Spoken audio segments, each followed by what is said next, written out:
Well, here we are. 100 reviews. I honestly can't tell what's more of an accomplishment. Me making this far, or you sitting with me throughout this whole thing. I would like to end this holiday season with something a bit more Christmassy, but it just so happens that my 100th review just fell on this time slot, and there's not much I can do about that, really. So for this, I need to give you all something very special. Something that has been hanging over my head for years. I see nothing more fitting for my 100th review than Transformers.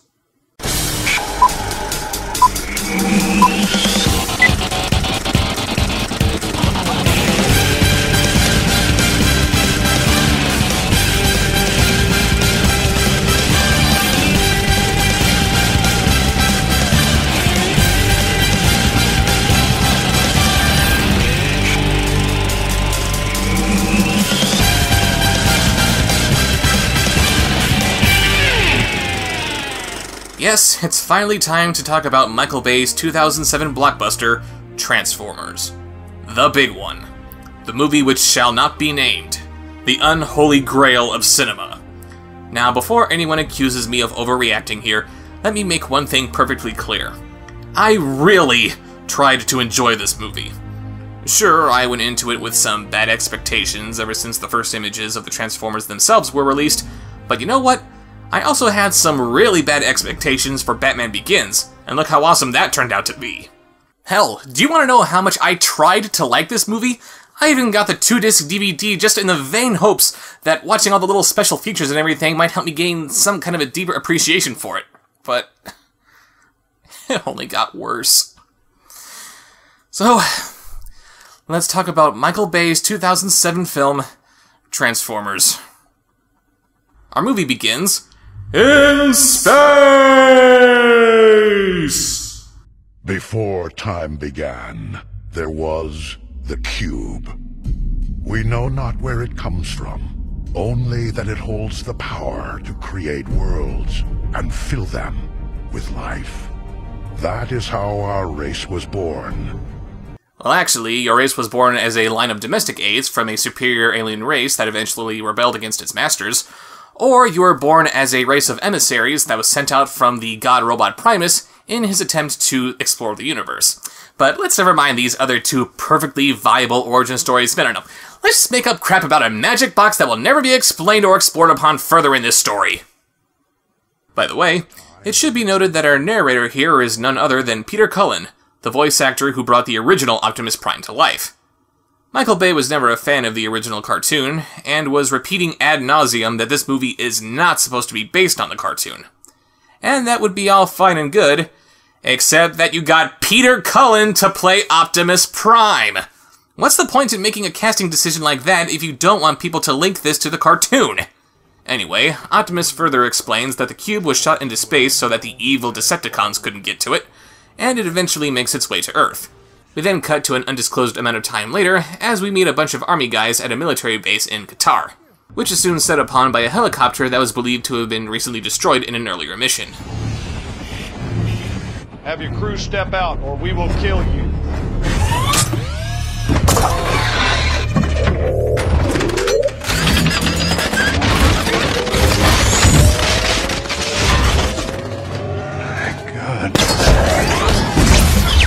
So all kinds of carnage ensues, and it starts hacking into the base's computer systems for information.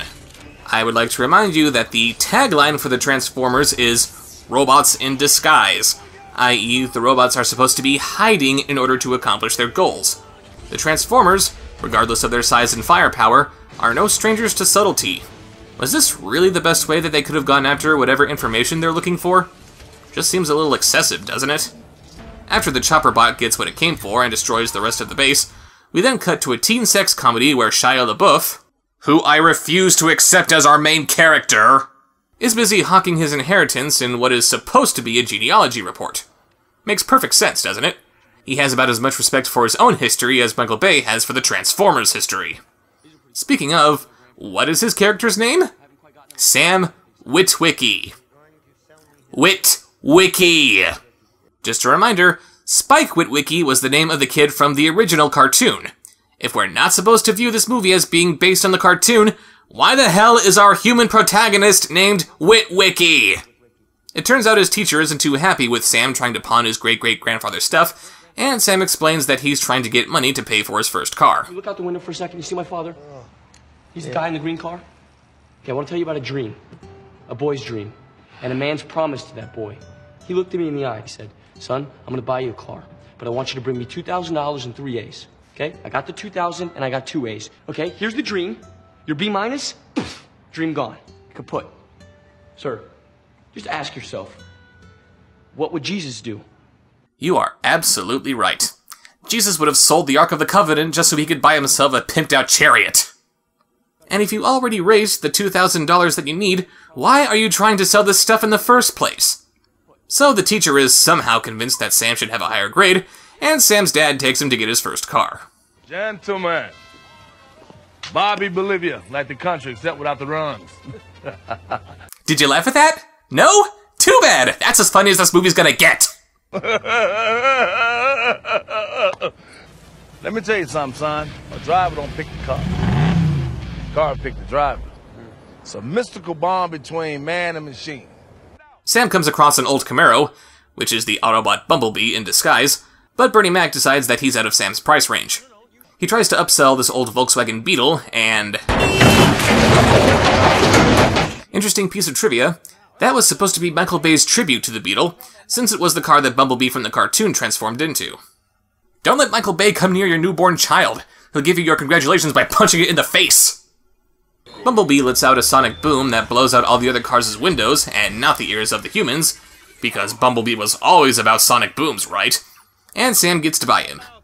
We then cut to Secretary of Defense John Voight as he debriefs the Pentagon about what happened earlier in Qatar.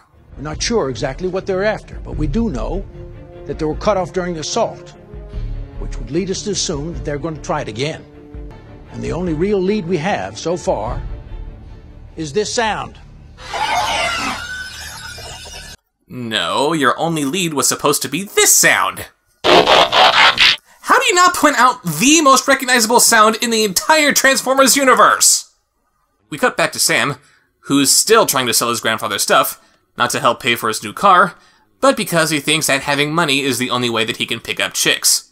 Makes sense. I mean, what, is this guy supposed to win girls over with his personality or something? I find the giant space robots way more believable than that.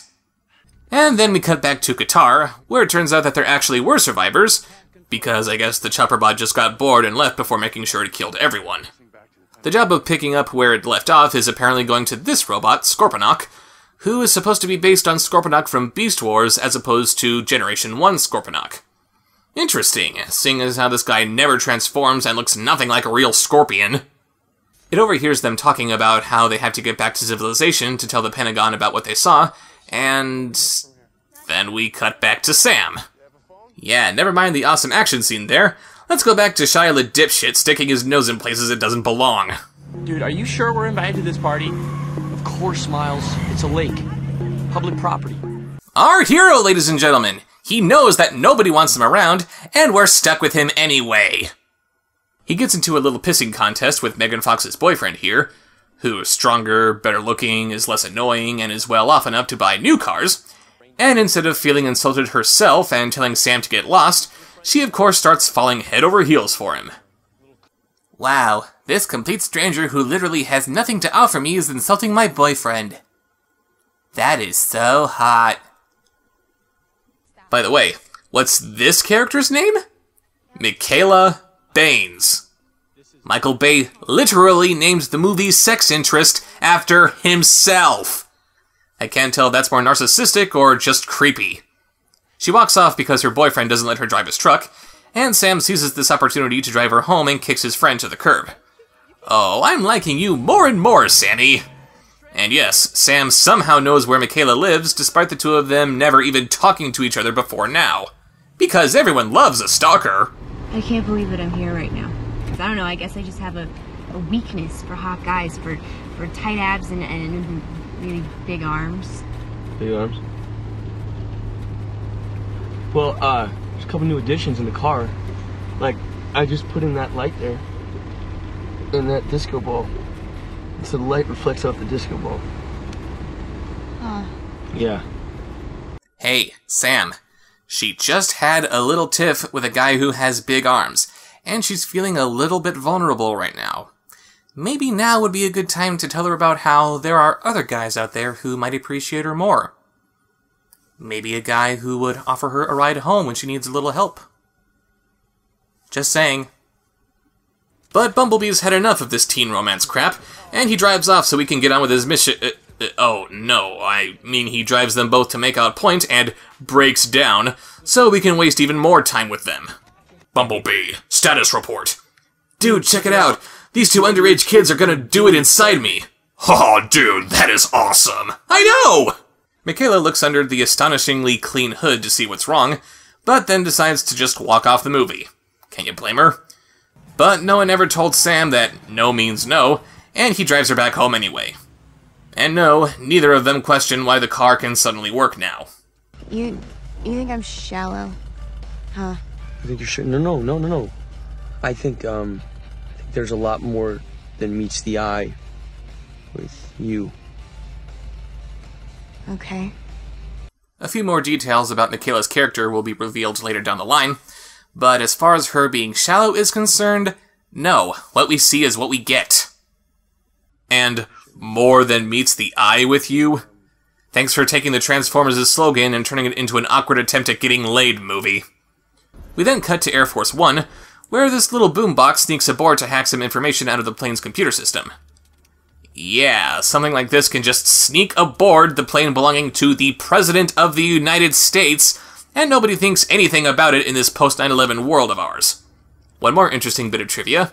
This character was originally going to be Soundwave, but when the writers realized that what they had written was nothing like Soundwave, they renamed him Frenzy instead. One might think that the obvious solution to that problem would be to actually write the character the way he's supposed to be written, but that would actually require not being an idiot. Anyway, this hot Australian chick in the Pentagon picks up on Frenzy's hacking, and they shut down the computer before he can finish downloading something called Project Iceman. They make an emergency landing, where this Decepticon disguised as a police car somehow picks up Frenzy with no one noticing him. How does Air Force One make an emergency landing and no one sees this loud, shiny skeletal crab monster walking around? Frenzy figures out that they need the glasses that belonged to Sam's grandfather since he was somehow involved with Project Iceman, and they go to track him down. We cut back to Bumblebee, where he continues being covert as he revs his engine, forces Sam to wake up and chase after him screaming, breaks into a junkyard, and gets the attention of the authorities and anyone else who might see this giant Autobot symbol in the sky. He's doing this so he can signal his fellow Autobots to meet him down on Earth, so why did he have to do all of this instead of just sending a radio signal from Sam's driveway? Thanks for the 4 minutes of padding, movie. Speaking of padding, time for a pointless action scene where not Scorponok kills everyone but these two guys. And why didn't this happen when he first came across the survivors? He gets the crap shot out of him and he escapes, and leaves behind a piece of his tail which the military analyzes, and they deduce that they can hurt the Decepticons with special heat rounds. Meaning that the presence of the Autobots in this movie is completely meaningless. I mean, hey, why do we need the Autobots when the military is perfectly capable of dealing with the Decepticons themselves? Oh wait, I forgot. Because it's a Transformers movie! Look, I get it, Bay. You love the US military, and there's nothing wrong with that. But in an alien invasion movie like this, the military is supposed to be completely helpless against the aliens. I support our troops too, but I'm sorry, that's just how it's supposed to go. If the armed forces can handle the Decepticons themselves, that just means that the Autobots have literally nothing to do in this movie. Human intervention in the Transformers' war is only supposed to give the Autobots an edge, not give them the bulk of their fighting force. This is like making a superhero movie where the cops are perfectly capable of taking down supervillains on their own. Why even have the superhero at all? This looks like a job for the proper authorities. Meanwhile, Aussie Hottie can't figure out how to crack the Decepticon code on her own, so she goes to the best hacker she can find, who is Anthony Anderson living with his grandmother. Yeah, all the greatest minds in the Pentagon can't solve this problem, so let's go to this guy who, of course, has the exact same technology as the strongest military on the planet. I don't know how you managed to make the military both look awesome and incompetent, but damn it, they found a way! It doesn't take long for the FBI to break up their hacking, and we jump back to Sam, who is suddenly being chased by Bumblebee, who I guess didn't come back home last night after signaling the Autobots. Yeah, this movie wants us to see this deep, mystical bond between Sam and Bumblebee, which is why he sneaks out late at night and then starts chasing Sam for no reason whatsoever. My little transformer. Friendship's confusing. But then Sam crashes in front of Michaela and her friends, and she rushes to his side to see if he's okay. That was really awesome. Or that. You can show concern by doing that too. It's not long before Sam runs into that police cruiser we saw earlier, and I guess Bumblebee sneaks off to do... I have no idea. Listen to me. They got you. I've had the worst day ever. I've been followed here on my mother's bike, right? And my car's right there, and it's been following me here. So get out of the car. No, stop. Oh God. Okay, all right. Okay, I'm sorry. Let me in your car. Okay, look.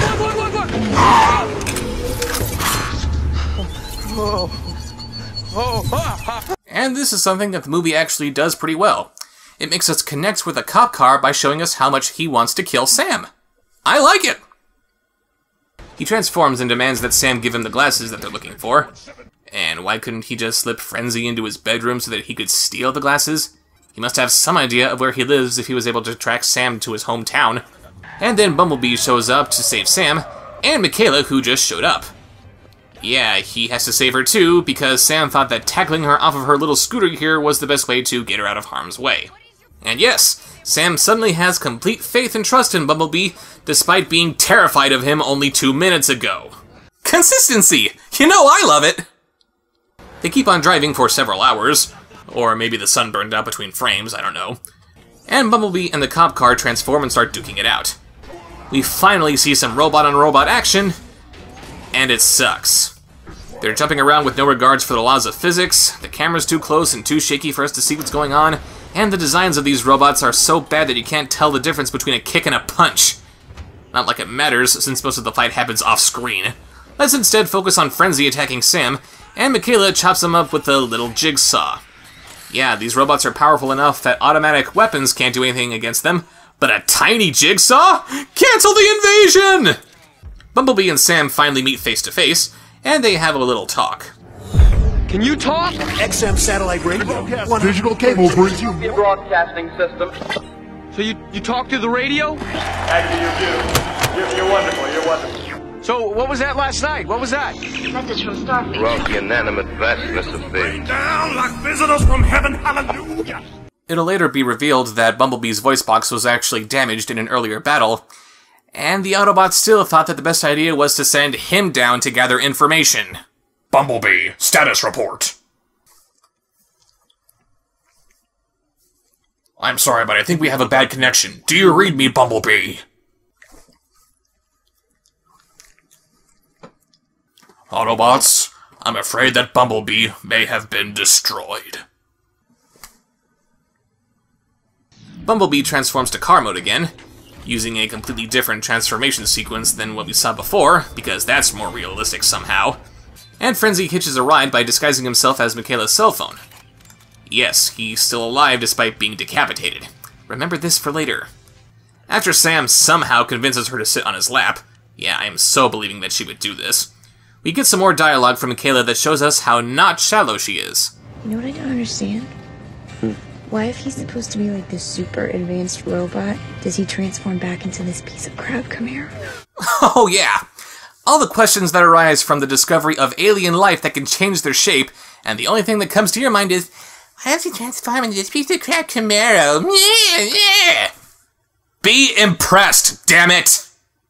And what's worse is that Bumblebee is so offended by this hot chick being unimpressed by his Camaro mode, he throws them out just so he can scan the new Camaro that just happened to be driving by.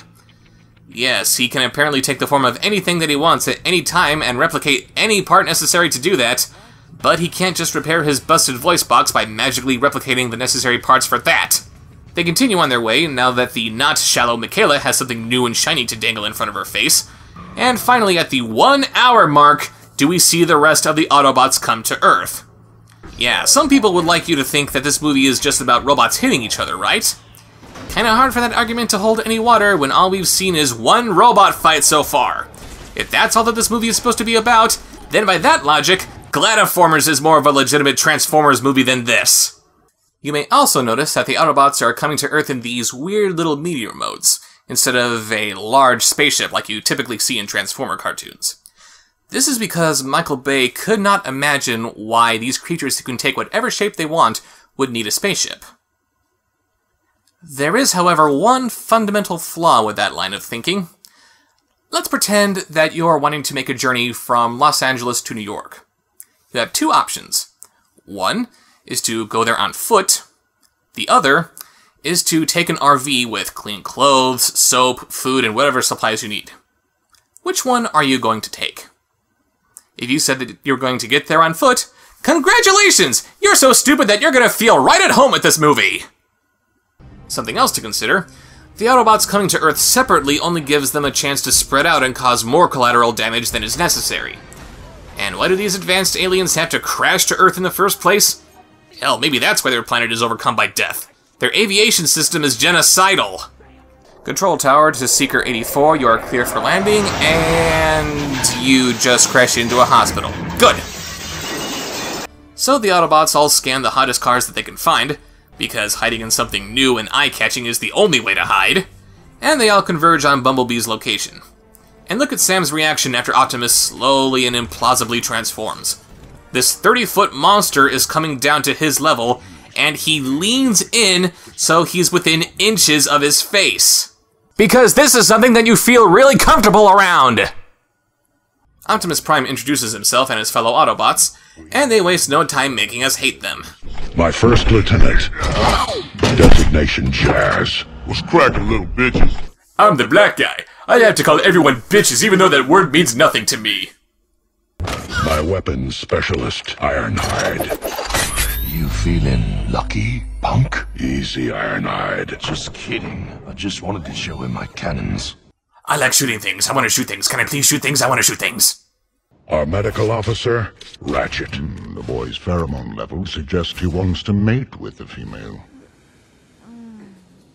Yes, of course I know what human pheromones smell like, and I have all of Sam's embarrassing medical records on file for you. Would you like to hear them all, girl that he obviously wants to pork? You already know your guardian, Bumblebee. Bumblebee. Check on the rep. Yep, second and none. So you're my guardian, huh? Yes, I guard you by leading you into dangerous situations without calling for any backup whatsoever. Aren't I the greatest guardian ever? Have sex with Michaela! His vocal processes were damaged in battle. I'm still working on them. In other words, we couldn't figure out how to write this character, so we just took the easy way out and made him mute. Optimus explains that their home planet Cybertron has been at war over who controlled the Allspark, the cube from the beginning of the movie, and that Megatron, leader of the Decepticons, followed it to Earth and crashed in the Arctic. And it just so happened that Sam's great-great-grandfather, a sea captain sailing through the North Pole, discovered Megatron's frozen body and, lightly touching his finger, burned the coordinates of the Allspark into his glasses, which is why the Decepticons have been chasing after Sam. How'd you know about his glasses? eBay. What, did they learn that story by looking at Sam's eBay page? That doesn't explain anything! And wait a minute, if Megatron has the coordinates of the Allspark's location, why don't any of the other Decepticons have them? Why would Megatron follow the Allspark alone instead of bringing a search party with him? Why are the Decepticons only now following up on the disappearance of their leader more than 100 years later? How do they figure out that the glasses have the coordinates that they need? Did Captain Witwicky be sure to include that little detail as he was telling his story to the Whitecoats that locked him up after going mad with fear? With Megatron gone for over a century, why did the war for Cybertron continue? Shouldn't his disappearance mean that the war should be over? Why is any of this happening? Ugh. So they go back to Sam's house to look for the glasses, where the Autobots stumble around Sam's backyard instead of waiting patiently in the street where they belong. Please, please, please. No, wait. No, no. Oh, no. Sorry, my bad.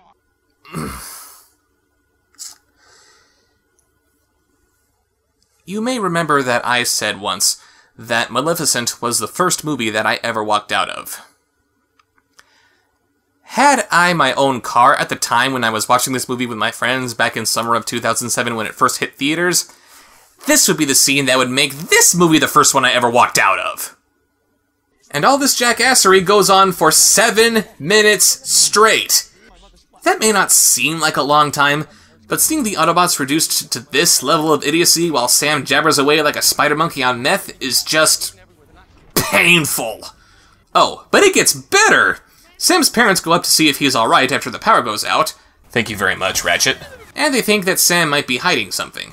What was that light? No, what light? There's no light, Dad. There's no light. You got 2 lights in your hand. There was a That's light what the light coming is. from No, maybe underneath the door. Look, you can't just bounce into my room like that. You gotta knock. You gotta communicate. We I'm a knocked for teenager. 5 minutes. You didn't knock. You were screaming at me. Okay? This is repression. What you're doing here. You're ruining my youth. For Okay? Pete's sakes, you are so defensive. Were you masturbating? Masturbation jokes! Those belong in a movie based on a bunch of kids' toys, don't they? And now it's time for the best part. Sorry that we're bugging you. My backpack, Mom. Come on, honey, let's go. It's in the kitchen. Oh yeah, if he just asked his mom where his backpack was at the very beginning, that entire scene could have been completely skipped and no one would miss it. Was it worth spending the millions of dollars it cost to shoot, animate, and render that scene, Michael Bay? Was it? Suddenly, the Men in Black show up from out of nowhere, led by John Turturro as Agent Simmons. Ronald Wickedy? It's Witwicky. Who are you? We're the government. Sector 7. Never heard of it. Never will. It's my understanding that John Turturro was actually basing his performance here on Michael Bay himself. And it should also be worth pointing out that nobody in this movie has any respect for anything that John Turturro's character says. That is hilarious. They take Sam, his parents, and Michaela to somewhere, and in the midst of their interrogation, we learn a shocking secret about Michaela. The reason she knows so much about car maintenance is because she used to steal them with her father. She's got her own juvie record to prove it. She's a criminal. Criminals are hot. It's funny because she's underage. But then they suddenly smash into Optimus Prime's foot, and sadly none of them were harmed in the accident. You might be asking yourself why the driver didn't see the giant robot in time to stop, but knowing these people, I'm just gonna say that he saw it pretty early and just decided to tweet about it instead of stopping or trying to get around it. Autobots, relieve them of their weapons. Freeze! Give me Wow, handy little device that you have there, Jez. Why don't you put it away and never use it again in this entire movie? Sam, I have a record because I wouldn't turn my dad in. One of you had to sacrifice anything in your perfect little life.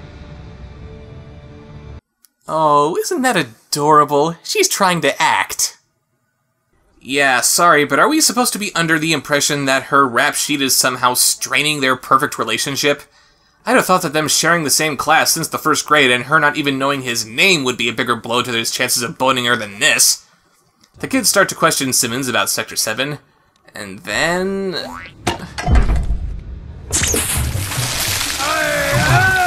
Bumblebee, stop lubricating the man. Get that thing to stop, huh? I would like to remind you all that one of my biggest pet peeves regarding the design of the robots is that they were pretty much too expensive to use. All of their intricate little details and all that, apparently that made them so expensive to render that that's what pushed them into the background. Apparently Michael Bay wanted to have more scenes with them than what we have, but because they were so expensive, this is all that we could pull off. And yet he decided that a scene of Bumblebee peeing on somebody was worth spending money on.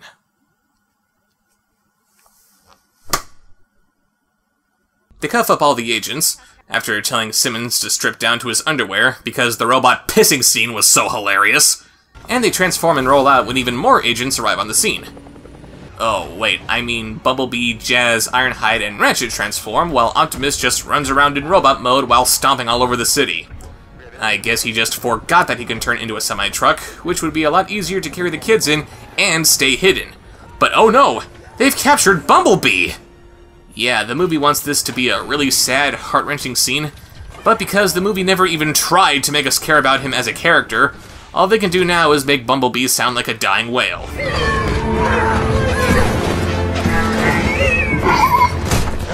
How many Bumblebees do we need to kill before we learn our lesson?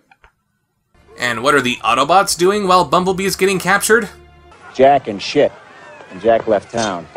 Yeah, they're just off screen doing nothing. Thanks a lot, guys. Are we just gonna stand here and do nothing? There's no way to free Bumblebee without harming the humans. You didn't seem too concerned about harming the humans when Sam was in trouble. Now that Optimus has the glasses that Sam dropped, there's nothing stopping him from securing the Allspark. So naturally, they just go to Griffith Observatory for no reason, where they wait until the next day to actually look at the coordinates. Aren't you supposed to be in a hurry to get to the Allspark, Optimus? You're so impatient that you'll stomp all over Sam's backyard until you get the glasses, and now that you have the glasses, you're just gonna dick around in LA's tourist spots? Time is of the essence, you moron! Stop eulogizing about Bumblebee and get the cube so you can save the world already! We must destroy the cube. If all else fails, I will unite it with the spark in my chest. We must destroy the cube. If all else fails, I will unite it with the spark in my chest. So let me see if I got this straight. Cybertron has been ravaged by death.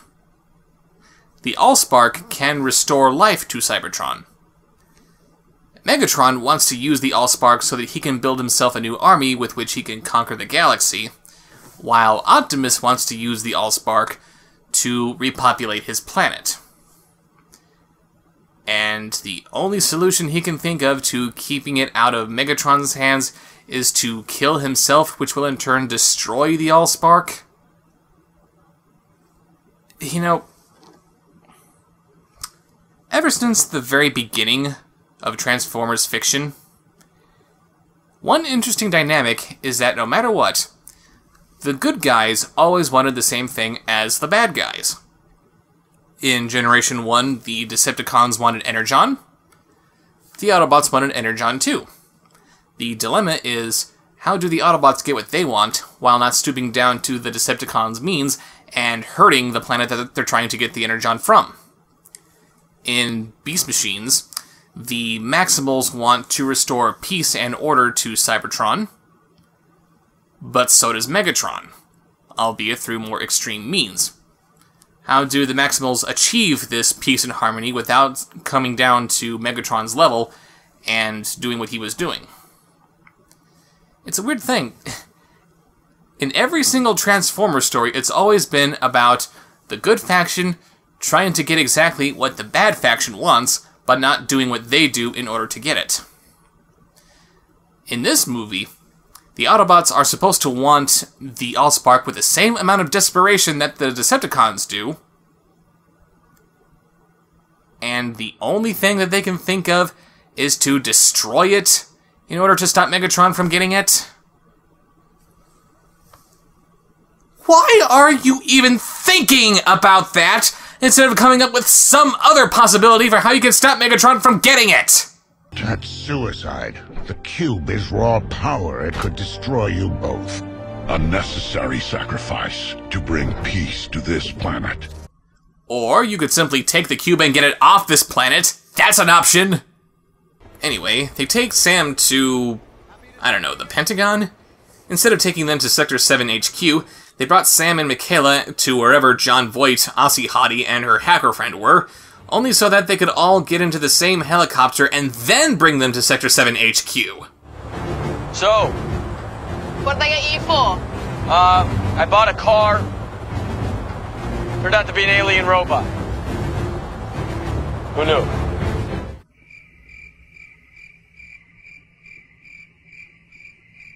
So they finally get to Sector 7 headquarters, which is hidden within the Hoover Dam, and... I think we got off to a bad start, huh? You must be hungry. You want a latte, ho-ho, double venti macchiato? Where's my car? Oh yeah. Mystical bond between man and machine.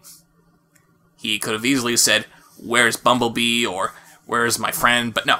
He had to say, "Where's my car?" To Sam Witwicky, all that Bumblebee is is a piece of property. Is there anything else that you want to say to get me to loathe you even more than I already do, Sam? People can die here. We need to know everything you know. We need to know it now. First, I'll take my car, my parents. Maybe you should write that down. That wasn't permission for you to keep on trying it, you smug asshole! They take everyone who has no business being here deeper into the dam, where they've been holding this giant metal Christmas tree since the 1930s. Oh, wait, it's just Megatron. How did they stand him up in that position without thawing him out first? And it seems that all of our modern technology can be traced back to being reverse engineered from him.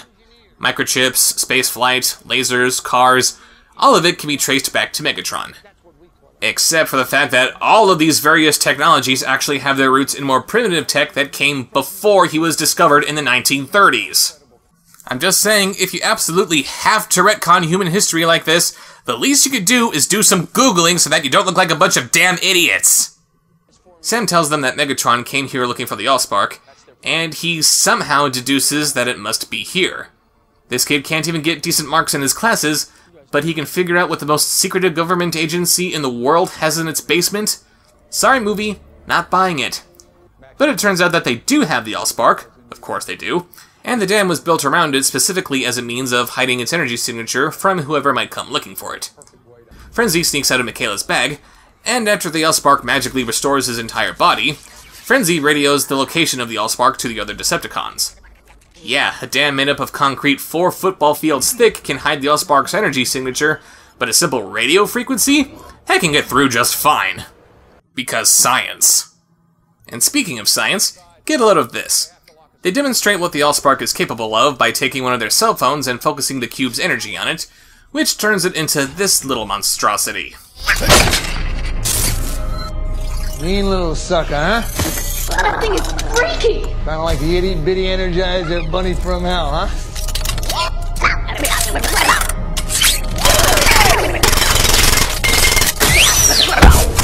So apparently the Allspark can only make these horrible little monsters that automatically lash out immediately upon activation? How the hell did Cybertronian civilization ever get off the ground? Anyway, the Decepticons are scattered all over the world, which means that, of course, they all converge on the dam within minutes. This would be fine if they established that they had space bridge technology, but they don't, so this is just more bad filmmaking. They start shooting out the dam's generators, and while Sector 7 braces themselves for the attack, all Sam can think of is getting back to his car. Ugh. Take him to his car. Drop it. There's an alien war going on and you're gonna shoot me? No, we didn't ask to be here. I'm ordering you under S7 executive jurisdiction. S7 don't exist. Right, and we don't take orders from people that don't exist. I'm gonna count to 5. I'm gonna count to 3. Simmons? Yes, sir? I do what he says. Losing's really not an option for these guys. What, do you think that failure is an option for Sector 7? You outrank both of them! Tell them to stop comparing sizes and just get on with it! After releasing Bumblebee from his cold-based bondage, because these robots who are designed to fly through deep space are sensitive to cold somehow, he goes up to the cube, where this stupid thing happens.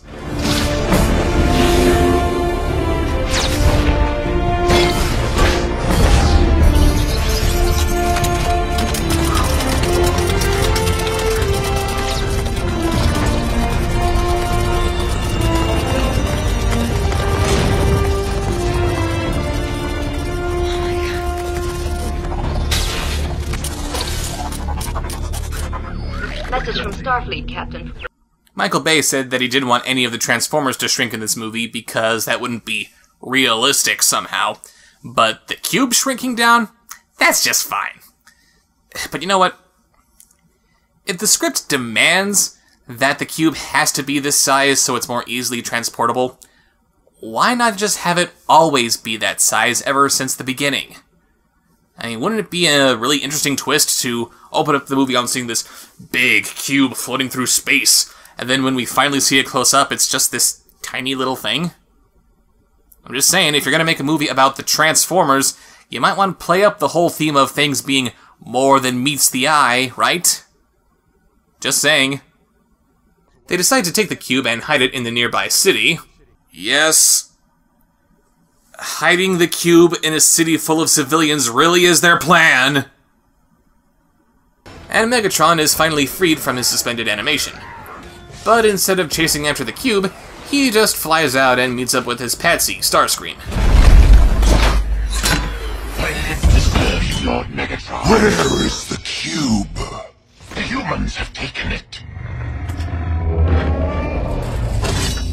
You fail me yet again, Starscream. Get them! And just in case you were wondering, yes, this is the only bit of dialogue between Starscream and Megatron that we hear in this movie. I mean, hey, why would we want to see them actually argue, or have Starscream try to overthrow Megatron, or anything else that made the relationship so fun to watch in the first place?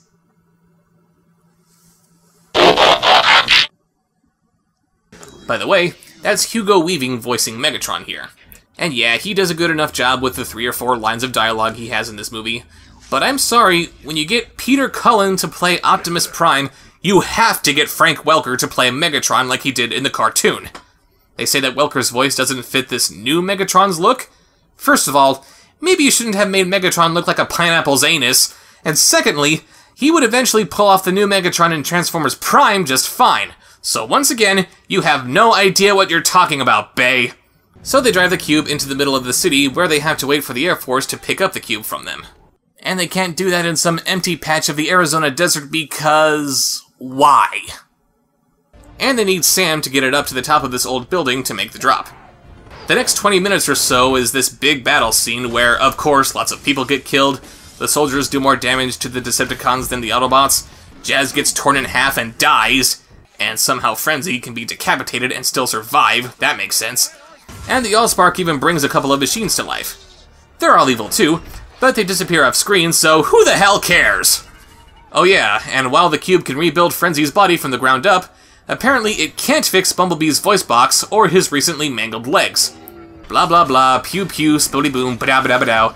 Megatron and Optimus duke it out, but then Optimus saves the day by...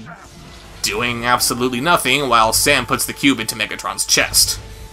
So basically, Megatron could have killed himself completely by accident by just holding up the Allspark close to his chest like this as he marvels at it?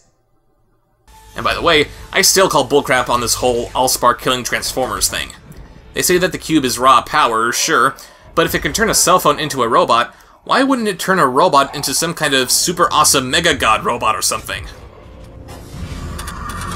You left me no choice, brother. You did nothing! Prime, we couldn't save him. Oh, Jazz. Oh yeah, Bumblebee gets captured and you have a big soul-stirring speech for him, but Jazz gets killed and all you can say is, "Aw, Jazz." Permission to speak, sir. Permission granted, old friend. You speak now? I wish to stay with the boy. Why? Why do you want to stay with the boy? What has Sam ever done for you that rivals anything that happened in your previous life back on Cybertron? Why do you want to stay with him, Bumblebee? You can talk now. Tell me why you want to stay with him. Tell me! And thanks for bringing his voice back with absolutely no explanation there, movie. So Optimus picks up a shard of the Allspark to be stupidly used as a plot device in the next movie. Megatron is dumped into the ocean instead of being melted down or something. Sector 7 is disbanded, for some reason. And Bumblebee lets Sam and Michaela make out on top of him, which is just plain creepy. And the movie mercifully comes to an end as Optimus sends out a radio message to any other Autobots in the universe to come to join him on Earth. I am Optimus Prime, and I send this message to any surviving Autobots taking refuge among the stars. We are here. We are waiting.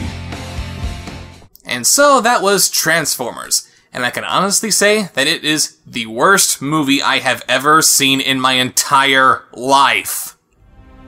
I swear to God, no movie has ever hurt me the way this movie did. I hesitate to be so insensitive as to say that I felt raped after watching this movie, but it's hard to say that I didn't feel that way when I was completely mortified by what I saw, and the movie was blaming me for having seen it in the first place.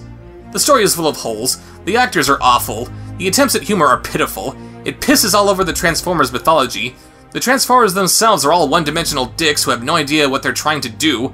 The human characters are so terrible that they make me embarrassed to be a part of this species. The military doing most of the fighting is just insulting, and Michael Bay's insistence on focusing on the humans instead of the giant space robots hurts to comprehend. But the absolute worst part about all of this? The production values are so damn good that they hypnotize people into thinking that a movie being this terrible is okay. Talk bad about this movie to one of its many fans, and the most popular argument that you'll have in its defense is, "What were you expecting? It's a movie based on toy robots. Just stop thinking and enjoy the explosions." I don't care what the movie is based on. That's no excuse for the movie to be this bad. And stop thinking and enjoy the explosions, huh? Hey, I know of another movie that'd be right up your alley. It's got explosions, car chases, fight scenes, hot chicks, and most of everything else that you love about Transformers. You wanna know what it is? Batman and Robin! Oh yeah, every other big, stupid action movie gets ground into the dirt if it's bad enough, but this movie is supposed to get a free pass just because it's got Michael Bay's name on it where any other director's name would let it crash and burn? I'm sorry, but no! A bad movie is a bad movie, no matter how you dress it up. This movie is bad enough on its own merits, but because it knows how to fool people into thinking that it's okay to be this bad, that is enough for me to name this movie the worst movie I have ever seen. Period. The only good memory that I have about watching this movie is seeing it with my girlfriend Raven, who, by the way, is not a Transformers fan by any stretch of the imagination, and just watching her face as she's being horrified and disgusted by this movie right along with me. If you want to have good memories, I suggest that you stay away from this movie at all costs. Get together with your friends and loved ones, and have yourselves a good and happy holiday. And on that note, I would like to propose a toast. Here's to my next 100 reviews, and here's to all of you. Thank you all for being the greatest audience that an internet reviewer like me could ask for. Thank you.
Subscribe, like, follow.